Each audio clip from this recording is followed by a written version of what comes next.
right now. Let's turn it over to Jasmine Perry.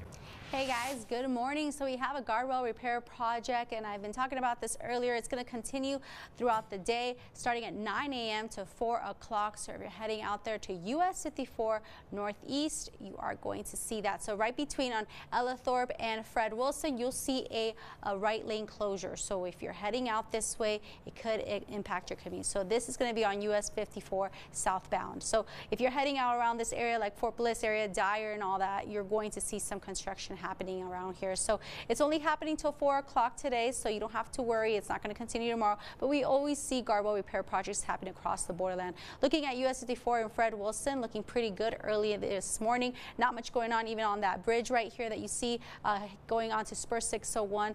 The roads are clear, not much going on. So if you are headed out this way, you're not going to be running into any congestion as of right now. But remember, the guardrail repair project starts from 9 a.m. to 4 o'clock, and it's only today. It's going to be right between here on Fred Wilson and between onto Ellerthorpe on US 54. So right lane will be closed later on. Now looking at your border crossing times, if you are coming from Juarez, you're looking at Bridge of the Americas 55, Paso Norte 60, Isleta 30 minutes as of right now. So time is starting to pick up there.